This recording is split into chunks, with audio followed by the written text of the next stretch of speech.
உமையே அம்மை காமாட்சி உமையே. நமஸ்காரம். காமாட்சிங்கிற சேனல் சார்பாக போன எபிசோடில் வேதன் செழித்த தமிழ்நாடு, அப்படி இந்த தமிழ்நாடு எப்படியெல்லாம் இருந்தது அப்படின்றதுக்காக சில அபூர்வ சம்பவங்கள், சில ரெக்கார்டு பூர்வமான விஷயங்கள் மகாபெரிவாளை மட்டும்தான் தர முடியும். அவள் சொன்னதை பார்த்தோம். கரிகால சோழனுடைய ஒரு சாசனம் என்ன சொல்கிறதுன்னு பார்த்தோம். அதே மாதிரி திருவள்ளுவருடைய திருக்குறள் ஒன்று பார்த்தோம்.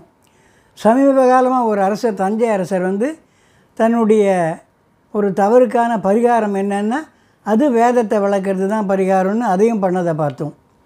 இப்போ இந்த எபிசோடில் பிரம்மோபதேசம் அப்படிங்கிறத பார்க்க போகிறோம். பிரம்மோபதேசம்னா உபநயனம் பூனலில் சொல்கிறாள், அந்த உபதேசம் இல்லை. இது பிரம்மா பண்ண உபதேசம், பிரம்மோபதேசம். வழக்கமாக கேட்குற ஒரு கேள்வியை கேட்குறேன். சதுர்வேதி மங்கலம் அப்படின்னு நிறையா கிராமங்கள் தமிழ்நாட்டில் உண்டு இல்லையா? அது எதனால் அந்த பேர் வந்தது? இதுதான் கேள்வி. இதுக்கான பதிலை எபிசோடு முடிவில் சொல்கிறேன். சரியாக இருக்கா பார்த்துங்கோ. இப்போ எபிசோடுக்குள்ளே போகலாம். தேவர்கள்லாம் ஒன்றா சேர்ந்து ஒரு நாளைக்கு யோஜனை பண்ணால், நம்மளாம் பிரம்மா கிட்டே போய் ஒரு உபதேசம் வாங்கிட்டு வரணும் அப்படின்னு முடிவு எடுத்தா. சரின்னு எல்லோரும் ஒன்றா சேர்ந்து பிரம்மா கிட்டே வந்தா. பிரம்மா அவர் தானே தேவர்களை படைத்தவர், அசுரர்களை படைத்தவர், மனிதர்களையும் படைத்தவர், எல்லாரையும் படைத்தவர் பிரம்மா தான். அதனால் அவருக்கு எல்லோரும் ஒன்று தான். அதனால் தேவர்கள் வந்தவுடனே வாங்கோ, என்ன விஷயம், என்ன வேணும் உங்களுக்குன்னு கேட்டார். அப்போ அவள் என்ன கேட்டார்னா, ஒன்றும் இல்லை, உங்கள்கிட்டேருந்து ஒரு உபதேசம் வாங்கிட்டு போகலான்னு வந்தோம் சுருக்கமாக அப்படின்னா. உடனே பார்த்தார் அவர். ஓஹோ, ஒரு உபதேசம் வேணும், சுருக்கமாக வேணுமா? சரி, தா அப்படின்னார். ஒரே ஒரு எழுத்து சொன்னார், தா. அர்த்தம் புரிஞ்சுதா உங்களுக்குன்னு கேட்டார். ஒவ்வொருத்தருக்கும் தங்கக்கிட்ட இருக்கிற குற்ற உணர்வு தெரியும். அதனால் தேவர்களுக்கும் தங்கக்கிட்ட இருக்கிற வீக்னஸ்ஸு, குற்றம் என்னான்னு தெரியும். அதனால் அவன் என்ன பண்ணால் யோஜனை பண்ணி பார்த்தா.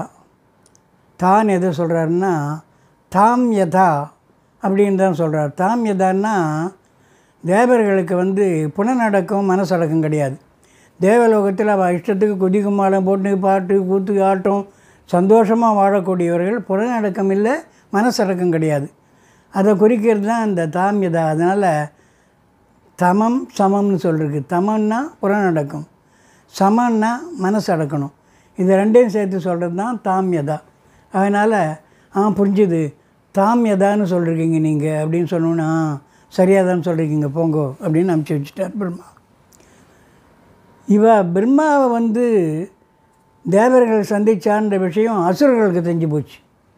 அவள் உடனே பார்த்தா, ஐயோ, தேவர்கள்லாம் போய் பிரம்மாவை சந்திச்சிருக்கா, அவள் ஏதோ உபதேசம் வாங்கிட்டு வந்திருக்கா, அந்த உபதேசம் என்னன்னு தெரியல, அவளுக்கு பலம் கூட்டிடும், அதனால் நாமளும் விடக்கூடாது, நாமளும் போய் பிரம்மாவை பார்த்து உபதேசம் வாங்கணும் அப்படின்னு அசுரர்கள்லாம் கூட்டம் போட்டு முடிவு எடுக்கிறான். முடிவு எடுத்துகிட்டு அசுரர்கள்லாம் பிரம்மாவை பார்க்குறதுக்கு போகிறான். பிரம்மா அவரையும் வரவேற்கிறார், அசுரர்களையும் வரவேற்கிறார். வாங்க வாங்க, என்ன வேணும் உங்களுக்கு, என்ன அப்படின்னு கேட்குறான். கேட்ட உடனே, இல்லை எங்களுக்கு நீங்கள் ஒரு உபதேசம் பண்ணணும் சுருக்கமாக அப்படின்னு கேட்டார். அதுக்கு என்ன பண்ணுறேன்னு அப்படின்ட்டு பிரம்மா என்ன சொல்கிறார், தா அப்படின்னு அதே ஒரு எழுத்து சொல்கிறார். புரிஞ்சுதா, என்ன சொன்னேன்னு புரிஞ்சுதா உங்களுக்கு அப்படின்னா. அப்போது யோஜனை பண்ணான். அவளுடைய வீக்னஸ் அவளுக்கு தெரியும் இல்லையா? தான்னா குரூரமானவர், அசுரர்கள்னால் யார்? கொடூரமானவர்கள், ஈவிறக்க இல்லாதவர், எல்லாரையும் போட்டு தள்ளுறவா. அதனால் தயத்துவத்தோடு நடந்துக்கோ அப்படின்னு தான் சொல்கிறான்னு புரிஞ்சுது. புரிஞ்சுது, தயத்துவம்னு சொல்லியிருக்கீங்க, அதுதான் சரி, போங்கோன்னு சொல்லி அனுப்பிச்சிட்டார். இப்படி போன உடனே மனுஷர்கள்லாம் என்ன பண்ணால், நாம் பிரம்மா கிட்டே போய் உபதேசம் வாங்கிக்கணும்னு முடிவு எடுத்தான். அந்த காலத்தில் மனுஷர்கள் பிரம்மாவை நேரடியாக போய் சந்திக்க முடியும். அந்த காலம் அதுக்கு அர்த்த காலத்தில் தான் அவள் தபஸ் பண்ணி ஹோமம் பண்ணால் தான் தெய்வங்களையோ இந்த மாதிரி பிரம்மாவிலையோ காட்சி கொடுப்பாள். அதுக்கு மின்காலம் இது, நேரடியாக போய் சந்திக்க முடிஞ்ச காலம் அது. அதனால் மனிதர்கள்லாம் என்ன பண்ணால், நாம் போய் பிரம்மாவை சந்தித்து ஒரு உபதேசம் வாங்கணும் சொல்லிட்டு மனுஷர்கள்லாம் ஒன்றா சேர்ந்து போகிறோம். உடனே பிரம்மா அவளை கூப்பிட்றா, வாங்கோ, என்ன விஷயம், எதுக்காக வந்துடுறீங்கன்னு. ஒன்றும் இல்லை, எங்களுக்கு ஒரு உபதேசம் பண்ணணும்னு சுருக்கமா. அப்போ தான் அதுக்கு என்ன பண்ணிவிட்றேன் சொல்லிட்டு அவளுக்கு தா அப்படிங்கிற. புரிஞ்சுதா உங்களுக்கு அப்படின்னு கேட்குறாரு. அவள் என்ன பார்த்தா, மனுஷனுக்கு தேவையானது என்ன? தானம், தர்மம், இதை தான் மனுஷன் பண்ணணும். அதுக்கோசரம் அதை தான் சொல்கிறான்னு புரிஞ்சுது. தானம் தர்மம் பண்ணணும்னு சொல்லி சரியாக புரிஞ்சுட்டுருக்கீங்க போங்கோ அப்படின்னு அனுப்பிச்சி வச்சுட்டார். அவன் மனுஷன் வந்து தானம் தர்மம் பண்ண வேண்டியது அவனுடைய கடமை, அதை சொன்னார். ஆக 3 பேருக்கும் சுருக்கமாக ஒரே ஒரு தான்ற எழுத்தில் அவர் சொல்லி அனுப்பிச்சிட்டா, உபதேசம் பண்ணிட்டார். மகாபெரிவா என்ன சொல்கிறா, இந்த ஆகாசத்தில் இடி இடிக்கும் தெரியுமா, தததா தததான்னு ஒரு சவுண்டு மாதிரி கேட்கும், அது இதை தான் குறிக்கிறதுங்கிறா. தாமியதா தயை வந்து தானம், இதை குறிக்கிறது தான் இந்த தததா தததாங்கிறது அப்படின்னு ஒரு வழக்கம் உண்டு. பெரியவாழம் கூட சொல்லுவாள் அந்த காலத்தில், அந்த வழக்கம். இப்படி பிரம்மா பண்ண இந்த உபதேசத்தை பொறுத்தவரை ஆதி ஆச்சாரியால் வந்து ஒரு பாஷ்யம் பண்ணிருக்கான்னு சொல்லிட்டு மகாபெரிவா சொல்கிறா. என்ன ஆதி ஆச்சாரியர் சொல்கிறாருன்னா, தேவர்கள் அசுரர்கள் மனுஷர்களுக்குன்னு அந்த உபதேசம் சொல்லியிருந்தாலும் மனுஷர்கிட்டையே சில பேர்கிட்ட எல்லார்கிட்டையுமே அதாவது மனுஷர்கிட்ட தேவகுணம் இருக்குது, அசுர குணம் இருக்குது, மனுஷனுக்கான குணமும் இருக்குது. அதனால் அதை நமக்குன்னு தான் எடுத்துக்கணும். தேவகுணம் கொண்ட மனுஷன்கிட்ட கூட இந்த மாதிரி புலனடக்கம் இல்லாமல் மனசடக்கம் இல்லாமல் உண்டு. எல்லா நல்ல குணமும் இருக்கும், புலனடக்கம் இருக்காது, மனசு அடக்கம் இருக்காது. ஏன்னா அது மனுஷனுக்கு உகந்தது தான். அது எல்லா நல்ல குணமும் இருந்தாலும் குரூரமான குணங்கள் சில மனுஷர்களுக்கு உண்டு. அதனால் அவளும் அதை எடுத்துக்கணும். தயை, அந்த தயவை வந்து எடுத்துக்கணும். சாத்வீகத்தை, எவ்வளோ நல்லவனாக இருந்தாலும் லோபியாக இருப்பான். தானம் தர்மம் பண்ணுற குணம் இருக்காது மனுஷனுக்கு. எல்லா நல்ல குணமும் இருக்கும், மனுஷ குணமாக இருக்கும், லோபியாக இருப்பான். அப்படி இருக்கக்கூடாது, அவன் எடுத்துக்கணும். அதனால் இந்த பிரம்மாவின் இந்த உபதேசத்தை மனுஷர்கள் தங்களுக்கு உண்டான 3 குணமும் இருக்குதுன்னு எடுத்துகிட்டு நிவர்த்தி பண்ணிக்கணும் அப்படின்னு ஆதி ஆச்சாரியர் பாஷையில் சொல்கிறாங்களா. இது ஒரு பெரிய அறிவுரை, நம்ம எல்லாருக்கும் அவசியம் தெரிஞ்சிக்க வேண்டியது. மகாபெரிவான்ற மகானால் தான் இந்த மாதிரி அற்புதமான விஷயங்கள்லாம் நமக்கு எடுத்து சொல்ல முடியும். இதை வேடிக்கையாக 2020 உபதேசம்னு கூட சொல்லலாம்.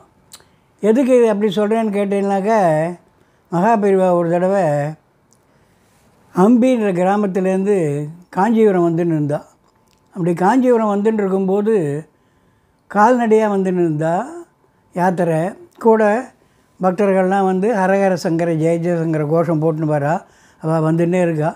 வரும்போது காஞ்சிபுரத்தை நெருங்கும்போது தூரத்தில் கோடியில் பார்க்குற மகாபெரிவா ஒரு கூட்டம் நிறையா நின்றுட்டுருக்காங்க. ரோடு ஓரமாக கூட்டம். உடனே ஒருத்தர் அமுச்சு, அங்கே என்ன ஒரே கூட்டமாக இருக்குது, போய் பார்த்துன்னு வான்னு நினைப்பறா. அவர் ஓடி போய் பார்க்குறார். பார்த்துட்டு அவர் திரும்பி வர்றார். திரும்பி வந்து மகாபெரிவா கிட்ட சொல்கிறார், அங்கே வந்து ரேடியோ வச்சுருக்கா, இந்த ரேடியோவில் கிரிக்கெட் மேட்ச் அது காமெண்ட்ரி சொல்லிட்டுருக்கா, அதை தான் ஜனங்க கும்பலாக இருந்து கேட்டுருக்காருன்னே மகாபெரிவா சிரிச்சுட்டே தொடர்ந்து போயிட்டா. காஞ்சிபுரத்துக்கு வந்துட்டா. அந்த காலத்துலலாம் டிவி கிடையாது, ரேடியோ தான் உண்டு. அப்போது இந்த மாதிரி ரோடோர டீ கடையில் ரேடியோ இருக்கும். அதில் வந்து இந்த கமெண்ட்ரின்னு வச்சுடுவா. அதை கேட்குறதுக்கு ஜனங்க அதை கேட்குறதுக்கு ஜெய ஜெயன்னு கூட்டிடும். அந்த காலத்தில் வந்து 5 டே மேட்ச்சுன்னு டெஸ்ட் மேட்ச்சுன்னு அதுதான் நடத்துவாள். அது வந்து விறுவிறுப்பு இல்லை, ஸ்பீடுன்னு வேகமாக ஆகிடுது இல்லையா உலகம். அதனால் வேகம்னு 1 டே மேட்ச்சுன்னு இந்த 50 ஓவர்னு வச்சா. அதுவும் போகாது, இன்னும் வேகம்னு 2020 இப்போ வச்சுட்டா. 2020 மேட்ச்சுன்னு அது போகாதுன்னு இன்னும் 10 ஓவர் கொண்டு வருவாளோ என்னவோ தெரியல. அது ஒரு அதாவது ரோகம் போகிற வேகத்துக்கோ தான் நான் சொல்கிறேன். அதே மாதிரி பிரம்மா பண்ணுற உபதேசத்துலேயும் ஒரு பொருத்தம் வரும். அதுக்கோசம் தான் இதை நான் சொன்னேன், வேடிக்கையோசம் சொன்னேன் அப்படின்றத சொல்லிட்டு இப்போ நான் ஆரம்பத்தில் கேட்ட கேள்விக்கான பதிலை சொல்கிறேன். சதுர்வேதி மங்கலம்னு தமிழ்நாட்டில் பல இடத்துல கிராமங்கள் இருக்குது. அதெல்லாம் 4 சதுர்வேதம்னா 4 வேதம். இந்த 4 வேதங்களுக்கான கிராமங்கள், அதை வளர்க்குறதுக்கு அரசர்கள் கொடுக்குறது நன்கொடையாக கொடுத்தது தான் சதுர்வேதி மங்கலம் அப்படிங்கிறது. இப்போ இந்த வாரம் காஞ்சிபுரம் காமாட்சி நடக்கக்கூடிய முக்கிய நிகழ்ச்சிகளை பார்ப்போம். 24ஆம் தேதி வெள்ளிக்கிழமை தங்கரதம். அடுத்த வாரம் வேறு சில முக்கிய நிகழ்ச்சிகளோடு சந்திப்போம். மகாபெரிவா பாதாரவந்தங்களே சரணம். ஹரஹர சங்கர ஜெய ஜெயசங்கர ஜெய ஜெய காமாட்சி.